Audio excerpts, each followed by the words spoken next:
of the Liberty New Music Show with me.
B. Ademic, TEDx speaker, award-winning female powerhouse in the music industry. B is the co-founder and CEO of Liberty PR, a music PR agency that is dedicated to connecting artists, brand, and the audience. Where did this kind of like connection with music, where did that bit first happen? Where you're like, I love music. Yeah.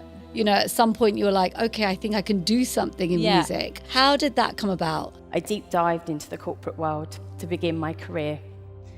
I remember going from job to job and always feeling like I didn't belong, like there was somewhere else I wanted to be. I always used to get that feeling of dread on a Sunday night and a Monday morning, but I didn't know where I should be and what I should really be doing. I felt really confused actually. And it was only until I went to my first festival, my first music festival. For those that have been, it's the Great Escape. It's in Brighton. It's a multi-event festival that was amongst the action and the noise. And I thought, oh my goodness, this is the industry for me, the music industry. It was fast, it was dynamic, it was creative, it was passionate. It was everything I wasn't experiencing in my life right then. And I knew I had to make it my mission to get into this industry, and I was gonna do it. How do I go from A to B to C? And I basically decided to open just as many doors as I could. This notoriously is one of the hardest industries to get into. It's very closed door. I think for every 200-300 emails I'd send, I'd maybe get one reply back. For all the paid positions I applied for, I'd always get the same reply: you've just not got the right experience, or just not enough experience. And I had about 8 years worth of transferable skills at this point. I did what I always do. I did it myself. I thought, right, I'm going to do it. I'm just going to create a music blog. So I had my own radio show. So I had a little internet radio show online that I used to record in my room. And that was just my way of getting in and kind of discovering new music and talking about new artists. So I did that. Then I had a blog. Then I had a night. Then I managed a stage at a festival. Then I managed a band, and it kind of just grew. I took every opportunity, basically. Still had my 9 to 5, my Monday to Friday job. And then what actually led me to the point of launching Liberty is I was managing a band at the time, Adam's Band, my co-founder, partner in love and life. Where do we start? So, I came to Brighton on a one-way ticket from Wales. That was my kind of shot at the music industry at the time, because I was in bands and I was like playing around looking for an opportunity, and I could see just London was the scene back then. Bright light. The bright London. lights and the dizzy heights of London. It was all happening there, and there were some great bands coming out after the Strokes had made their debut. There was all sorts of interesting indie, shrindy stuff going out. But then I basically came down and I thought, I'm going to seek opportunity without having to live in London, and Brighton was the place. Yeah, I remember when I met you, you literally had a mattress. Around the bed were poetry, books and poetry, and a guitar. I literally had nothing. I mean, I'll be honest, I had nothing. So it was like plastic bags and clothes, and for a couple of numbers of people that I kind of knew. You know, I stayed on sofas for a while, tried to look around, forget any kind of work I could. And that one day, that moment, I stumbled upon Green Door Store. And then luckily you listened to my demos, and I'd been on radio at the time, had a BBC Radio 1 play, so hopefully that might have spun it, but you listened to it and managed to get me a gig. So I had a really successful night in Brighton at the Green Door every Sunday service. It was amazing. Obviously bands used to come in all the time asking for gigs. It is an iconic venue for independent artists in Brighton, still is. And you came in, and I remember thinking, okay, write your name down. You gave me a piece of paper, I stuffed it in my pocket. And then I remember actually listening to your music a few days later and thinking, this is actually really cool. It's like dream pop vibe, stuff that I really liked at that time. So I remember actually calling you back and saying, like, come and do a gig. Someone's dropped out on Sunday, and you did. And then that's where our blossoming love, friendship, romance, whatever started, really, wasn't it? And then fast forward a few years on, I was managing you guys, your band. And then what happened? got a lot of opportunities with you. You managed to present us to some good labels, and we got some signings and things like that. Yeah. And then we did some tours around Germany, and it was great. Yeah. So the band split and reformed and that kind of stuff, like bands always do. But we managed to get some amazing experiences out of it. And but we did end up signed to a label. Yeah. And had a bit of frustration. So I was managing his band. I was running a night in Brighton. He came in, asked for a gig, struck up a really good friendship, and then he was like, oh, we need a manager, would you consider it? So I did. He had an EP, so we thought, right, we'll get PR agency behind this EP, we'll do it properly, get it promoted. And we were really frustrated. We felt like, yet again, we'd worked with a label who just didn't get us. They just didn't care. And once again, we were left feeling disappointed, disheartened. And I just jumped in and helped. So I was like, well, actually, I have some connections in the music media. I know so-and-so at that blog and that music mag and that radio station. And we were sat having breakfast, and Adam was like, you've got loads of connections in music. And I was like, oh yeah, I have actually. Like, I suddenly realised I knew quite a few music editors, journalists, radio presenters, producers, all that sort of stuff. So we actually sat there over breakfast one morning, and you were like, right, get your laptop out and let's literally create a spreadsheet of everyone you know in the kind of music media space. And I did, and suddenly I was like, oh my god, I have like over 100 names. Rewrote Adam's press release and started sending it, and people were like, oh, I love this. It was like an instant hit, wasn't it? After that point, he was like, actually, you're really good at this. would you consider doing music PR as a job? And I was, yeah, I don't know. And then another band got in touch and said, oh, I saw what you guys did for those guys. Could you do our next single? Oh. It was like a complete creative, serendipitous moment that just naturally happened. But the funny thing is, like maybe a year or two before that, I remember speaking to somebody in the music industry, and he said to me, you should be in music PR. You've got that kind of vibe. You're really good at connecting with people.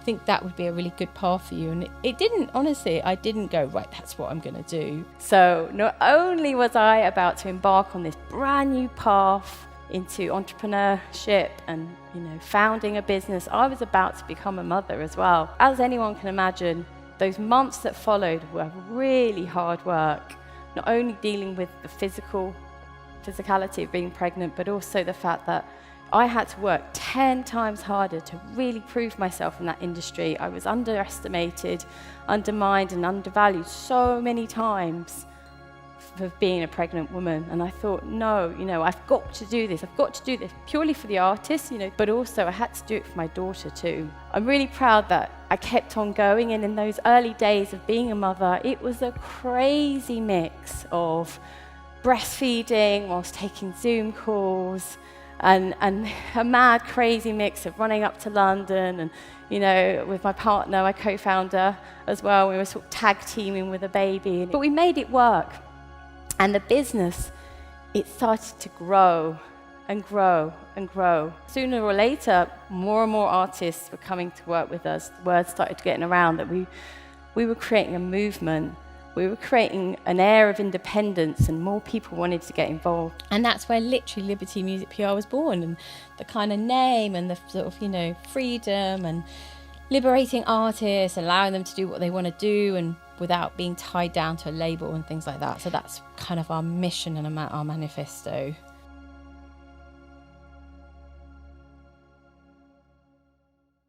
I was, like most people when I started, a little bit new to it all. I hadn't always been a manager or anything like that, or a founder or CEO or whatever they want to call it. I was an artist, but I hadn't really been thrown in the deep end yet. And I think this whole experience of building the company really threw me in the deep end and definitely elevated stress levels. But I think funnily enough, through just persistence, perseverance, and I guess believing in the mission and believing that what we were doing was the right thing and having an impact, kept me going through that stress. Knowing that there's no other option is a massive driver. If you do that, you can never go wrong. You never work a day in your life, actually. I still believe that. So I was willing to do 16 hours in the office. You used to say, I don't want to sleep. I literally just want to stay up all night, work, and get into the office again next morning. And we kind of were a bit like that for those first 3 years, weren't we? Where literally it was just so exciting. We were growing this thing, and people were coming to work for us, and we were like, wow, we created this really cool community, and the company grew and grew and grew, and we needed an assistant to support me when Etta was born, and then in came another assistant, and then another, and then another, and we were always on edge because we were going obviously you have to make payroll, and when you set up a business and first time and the team's growing and the costs are going up, you're like, oh fuck, and we got to keep this ship sailing. But you just go it, you believe in it enough. It didn't matter though, because we were just so excited. Yeah, we were on this quest. It's been carried by this new movement of artists doing it for themselves, and not having to just wait for that magical moment when a label comes and sorts it all out. They can go, oh shit, I can promote myself on Spotify. I can promote myself on Insta now. Oh shit, I need to get a TikTok profile. Oh da da da, and it's now it's they're in control, so we just want to be there to facilitate them rather than them be okay, waiting for the man to come down and help them. So what was driving us really back in and it still is now, it's and the game's changing constantly. There's always new things we need to be aware of with AI music, for example, and all of these new technologies that are coming through to both make music and promote music. We've worked with probably over 3,000 artists so far in that time, and we've worked with all sorts of artists grassroots artists right through to big household names and everyone in between. Hey, how's it going? Mitchell from Goodbye August here. Just want to give a huge shout out to Liberty Music for doing some playlisting for us. So thanks to Liberty, we managed to get some music into different countries, finally seeing some Spotify numbers grow in different ways that we normally would not have just through our own regular promotion. So huge thanks to them getting us on some awesome playlists. Big shout out to Josh and Noor. You guys killed it, all your hard work. Thank you so much, it means the world to us. And thank you. Can't even say it enough. Cheers. What's up, Liberty Music? My name is Lauren Torres. My favorite thing about working with Liberty PR had to be the personable approach that they had. Both Nathan and Noor were extremely communicative. They were determined and interested in my music, and they really took it on themselves to present my music to as many publications as possible, and they did an incredible job. I felt really taken care of. Good day, everyone. My name is Dexter Tibu. I am a artist manager, artist consultant, recording engineer. I've been working in the music industry for about 30 years now. And 2 to 3 years ago, I came across an email from a young lady by the name of Noor, who offered her services as a PR firm, Liberty. And at the time, I was in need of a PR firm for a project I was working with, and we just needed to have that extra push, especially with the way that music is being serviced nowadays. Nobody's really buying physical, but the streaming thing is very, very important. And the team at Liberty and Noor, they went above and beyond with this project. It was just, I can't even describe the impact that they had on the overall success of this project. So I'm just here to say shout outs to them, and I highly endorse them if you're working on anything, brand new artists to seasoned artists. These guys will be there at your beck and call. I can't wait to work with them again. So thank you guys. See you guys soon. So we worked with a few individuals in the various sector of the campaign, and then we'd particularly like to mention Raj, who was in charge with the playlisting for the 2 tracks we've been working with him. Yeah. And he went extra miles. He actually went all the way to listen to our back catalog, and then listen to other stuff, and then he saw the evolution of the band, not just those tracks that that was contracted for. So he went extra miles and he put extra effort to put the music in the right playlisting, which we really appreciate, and we're happy to work again with.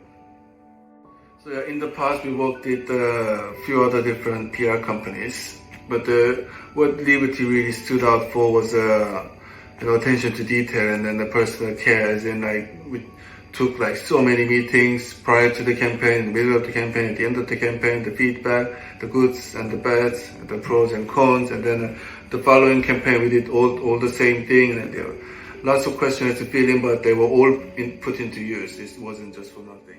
My experience working with Liberty Music PR has been nothing short of spectacular.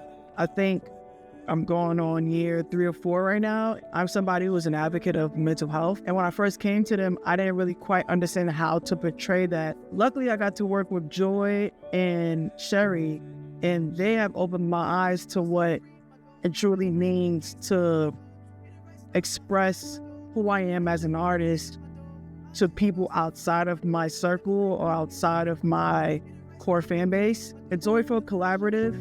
Joy is an amazing writer, but most of all, I feel like she is an amazing listener. Never found that working with any other agency, that hands-on, roll your sleeve up kind of mentality. I felt like Joy and Sherry are in the weeds with me when I'm trying to curate a picture around my music, or where I'm trying to curate a message around my music. I'm a big storyteller, and they picked up on that instantly, and it's elevated my journey as an artist ever since.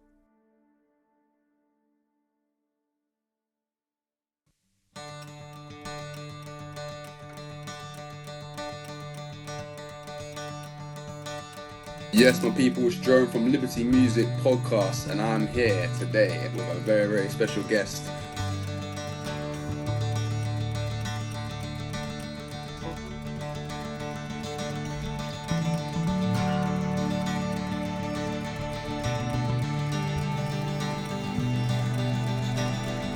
Wherever, Ralph, mate, you direct, you tell me where to go. We are outside today. Myself, Jerome, we're here with Liberty Music PR, and we are here at The Great Escape.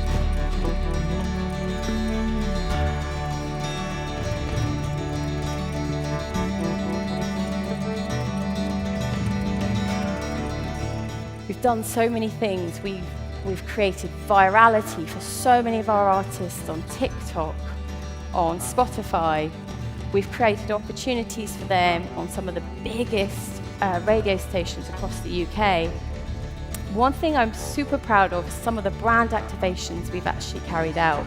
During the pandemic, especially when artists could no longer perform, we actually teamed up with the likes of Tesla, Boohoo, River Island and Eastpak and created live virtual opportunities for artists from the comfort of their own home, so they're still able to do what they loved.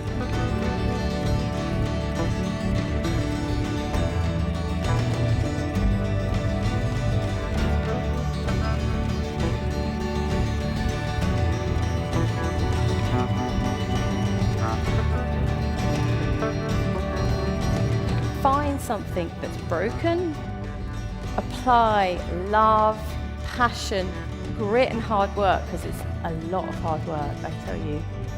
And I promise you, when you fix it, the whole world will want to know you. They'll want to come running.